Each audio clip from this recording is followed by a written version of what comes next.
ذكر وموعظة ونور فيه شفاء للصدور وشفيعنا يوم النشور.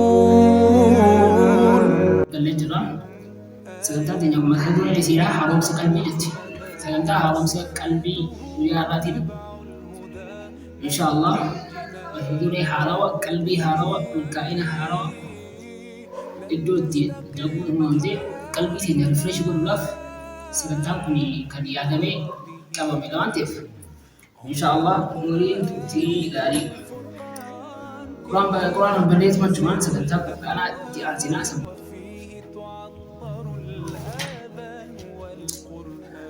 أعوذ بالله من الشيطان الرجيم ومن أهل الكتاب من إن تأمنه بقنطار يؤده إليك ومنهم من إن تأمنه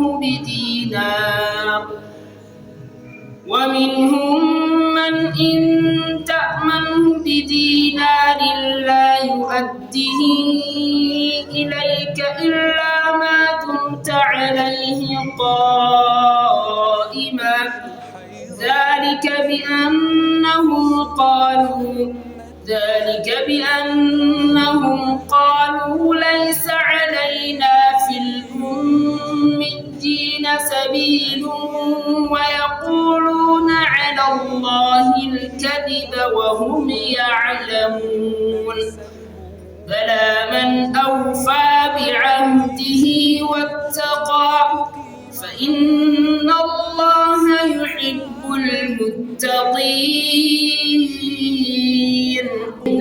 خيستي سكنتان نوتي أولما بيا لك ونجبو سكنتالي أكدو سكنتا كنا خيسة معلومات تجرا أتي program بيا خنتيتي لمن زوجو كان كارورا على جراتوس إنجو كارورا سمبلكي سلاف مو سكنتا ميتي بقول تجرا ساعتي أجر راكاسي أكنا ساعتي كنا راكاسي يوه جوزا ساعتي أجر راكاسي سكنتاسي ساعتي هجيتي ساعتي أجر راكاسي أنك أسيامبو سكنتا قرآن خيات ساعتي خنا راكاسي أنك ساعتي خنامبو سكنتا بقولناتي ساعتي كنا راكاسي ساعتي كنا سامبو سكنتان فاميلي خياو جين تبقول دولا ساعتي أجر راكاسي أنك ساعتي كنتي سكنتان وفيول جين تاعه حاسب كلام كورونا وقع ميكا كملكي سلاف كمان نسان إمو سكنتالي بجا دلنا وجزا أولتا ديمنوتو اتنوغي ساجو كناف إسلامني أكم ربينو سكنتان وقاتين جرا فكينا سلام نشانم كوني أكا يوم ديما جفتو أسابا هنگا خاصي فكينا هم سوبي سلامي سوبي رهنگا بوهو بلا namni hundi di bobba'aan dalagataa xiqqoo haala baafannaatu isa barbaachisa ilma namaa kana. Kanaafuu haala baafannaan immoo rabbiin wajjiin haasa'uu irra caaltu tokkollee hin jiru jechuudha. Kanaaf salaataan haala baafannaa sakkoo sagantaan laagaraatiin ammas ka'ee bobba'aan jechuudha. Ni hojjetaa ni dadhabaa asliin maal jechuumas shifii jaansan san taati. Akkasumas maqdinni ganyan kanaaf hiika qaba hiika. Amma isa yaadachuu akka isa dagachuu hin qabne kan nuti agarsiisu. Kanaaf yeroo hunda arrabni keenya zikirraa goggoguu hin qabu. Garuu salaata kanarraa hanga salaata kanatti yoo dadhabdillee yoo shaagalamtee garuu as bira dabaluun hin ta'u. Rabbi yaadachuu qabda jechuudha. Kanaaf nama yeroo hunda sa'aatii 24 qabu hunda keessatti zikirii kodaa jireenya isaa zikriidhaan bareeffachaa qur'aana qara'aa rabbi yaadataa rabbi zakkaraa tafakkuraa uumaa rabbi kana tafakkuraa لقوم يتفكرون لقوم يذكرون لقوم يعقلون أجو قال هند مالف أكلتي قلل uumamtoota rabbiin uume kana hunda xiinxallee akka tokkichummaa isaa ajaa'ibaanus jecha malee yeroo ammaa tanaa immoo nuti maal goone hanga xiqqoo rabbiin namoota beekumsa kanneef teknooloojii fidel kana isaan kanaan biizii ta'u jiru. Rabbii sana dhiifnee akka waan isaan dandeettii qabanii nama sirrii bitee jechuudha. Inshaallah torbaaba hedduutu sagantaa keenya keessatti argama. Sagantaa haaromsa qalbiiti. Barsaa takkaffaa, torbee takkaffaa akka itti qufneerraa ol kaa'uudhaaf akka nama fakkeenya hin qabne ta'uun nu barbaachisu jechuudha. Nuti akka nama biraatiitti. Nuti akka nama biraatiitti. Nuti uummata addaati. Uummata fakkeenya qabu, uummata nama ilaallatu qabu, uummata waa hunda keessatti fakkeenya qabu laata. Kanaafuu asirra immoo fakkeenya keenya kana daganneeti iddoo nu fakkaanne iddoo qaamni biraatu dhaabbachuu itti qaanfatu dhaabbachaa jirra jechuudha. Kanaaf isa sanaaf furmaanni maali? Furmaanni keeyyata keenya beekuudha. Nama fakkeenya qabu jenna. Waa hunda keessatti nama fakkeenya guutuu. Akhlaaqa, rahmatummaa, hoggansaan.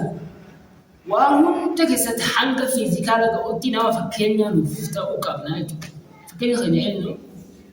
Muhammad sallallahu alayhi wa sallam. Ifa caalamaa, rahmata caalamaa.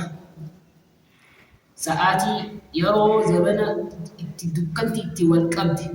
Zabana namni akka walirra aangoo qabu, akka walirra qabeenya qabu. Wal gabroonfatee yeroo dubartiin itti osoo lubbuu qabdutti awwaalamtu keessa yeroo jaahilummaan itti wal xaxxe dukkanni jaahilummaa itti wal xaxxe keessatti Muhammad sallallahu alaihi wasallam ifaa ta'anii ergamanii jechuudha. Furmaata addunyaa kana. Addunyaan akkasitti bareeddee miidhagdee islaamummaan faayamtee gara laafinni guutee hayawaanni waliif rahmata godhu eegalee arsaan meeqatti kafalamtee islaamummaan tun gara keenya dhuftee jechuudha. Har'a nuti oo maalitti jirra? Anaas ati oo ati eenyu hordofta? Keessaa yeroo magaalaa sooshaal miidiyaan qalbii uummata keenyaa hatee jira. Ati sooshaal miidiyaa irratti eenyu hordofuu jirta? Namni ati hordoftu sun namoota maal agarsiisanidha? Dhiibbaa isaan sirriitti eeggeessaa jiran san hoo maali? Isa kana hubattee jirta? Yoo nama Qur'aanaa fi hadiisa hordofu kan jireenyi isaa Qur'aanaa fi hadiisatti hidhame barnoota diiniyyaa kana hordofaa kan jiraatu taate ati bilisa taatee jirti. Garuu faallaa sanii akka waan beekamtiin karaa fakkotaadhaan malee hin argamnetti akka waan jiraachuudhaaf filmasa ta'uu nama barbaachisutti karaa rabbiin hin jaalanne qofa akka beekamtiin jirtutti yeroo itti fakkeenya keenya karaa duraan irra imalaa jiru san gadhiisnee iddoo biratti wacaa jiru kanatti dhaabbannee of laalutu nu feesisa. Malee uummanni Islaamaa uummata walitti gannaqamaa akkanumatti bobbaheetu magalu miti. Yeroo ammaa tanaa immoo of jalaa bannee jirra. If jalaa bannee jirra. Akka fakkeenyatti kan fudhachuu danda'u aluma. Dubbiin kun jalqaba irratti kan ilaallatu ana. San booda yoo rabbi si laaffise si'ii jechuudha. Kanaafuu furmaanni maal ta'uu qabaadha? Haalota ammaan tana uummatsanii jiran kana haalota ammaan tana akkanatti nutti naanna'anii jiran kana akkamiin injifachuu dandeenya? Haalota kana keessa jirru maal jechuu hayna? Namni hin beekne ni jira. Addunyaan yeroo ammaa tana maaliin xaxamtee jirti? Akkuma Rasuulli sallallahu alaihi wasallam jannanni waan lubbuun jibbituun marfamtee jirti. Cadaabni ammoo waan lubbuun feetuun marfamtii. akkasumatti qur'aanaa fi hadiisaan socho'uun hedduu ulfaateera. Maaliif jennaan milkaa'ina guddaa duuba sana jira waan ta'eef. Garuu wama alhayaatu dunyaa illaa mataacu lghuruur ya rabbiin. Qananii tokko kan booddee isaadhaa uffata. Kan yeroo isillee yeroo qananii isiitillee nuuf hin dheeranne. Kan akkasiisanii jechuudha. San nuuf wayyamoo gammachuu zalaalaa. Jireenya dhuma hin qabne. Jireenya duniyaa teenyaa fi akhiraa teenyaaf milkaa'ina ta'e. Akka nama fakkeenya hin qabnee bittinnaa'uu kun kana bakka waan jedhanii himanuu fuuf qaban. Kun nu fakkaatu. Nuti ummata Islaamaati. Uummanni Islaamaa immoo qajeelfama qaba. Sararri nuuf sararamee jira. Sarara nuuf sararame sanirra deemudha malee sarara kanaa wallaaltonni ammaan tanaa wal akkanatti nuuf sararan kanaan shaakalamuu qabna. Kan as dura darbee darbee jira. Arrarraa kaasnee immoo qalbii keenya haaromsuu danda'uudha qabna. Qalbiin keenya haaromuu danda'u. Kanaaf akkuma Rabbiin yaa Muhammad yaadachiisi. Yaadachiisni mu'mintoota ni fayyada. Yaadachiisii dha qaqqabu. Kanaaf of deegannee jirraa of yaadachuutu nurraa eegamaa jiru. Kanaaf sagantaa keenyaan tan haaromsa qalbii guyyaa takkaffaa gosa jamaadhaatiif qophoofte irratti waan tokko ofirratti murteessinee deemuu danda'u. Kallattii tokko kaayannee deemuutu nurraa eegama. Sunis maali? Fakkeenya qabnaa jenna. Nama hordofnu qabnaa jenna. Dirqama maalummaa nama hordofnu san beekuun nurra jiraataa jechuudha. Nabi Muhammad sallallahu alaihi wasallam jaalala keessatti nama akkam ture? Hoggansa keessatti nama akkam ture? Yeroo aaran maalirratti aaran aarin isaanii maal fakkaata? Yeroo gammadan gammachuun isaanii maali? Gara laafina isaanii. Hariiroo hawaasaa wajjin qaban, hariiroo ollaadhaa, hariiroo hiriyyummaadhaa, bultii keessatti. Ijoollee wajjin, dargaggeessaa wajjin, manguddoo wajjin akkam ture?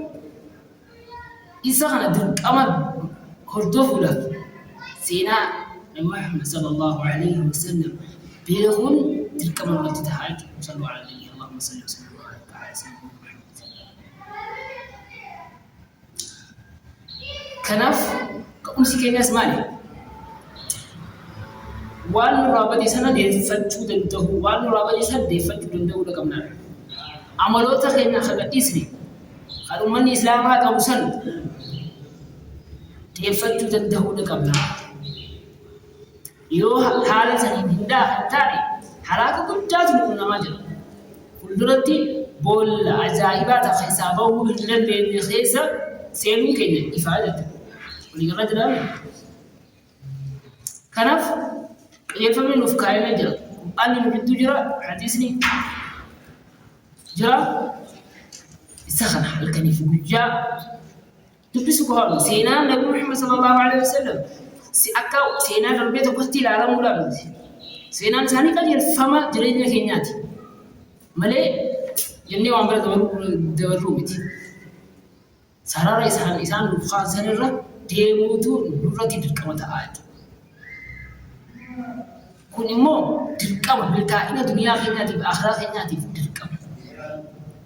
Gammachuu biyya lamaanii hirkachuudhaaf isaan hordofuu qabna.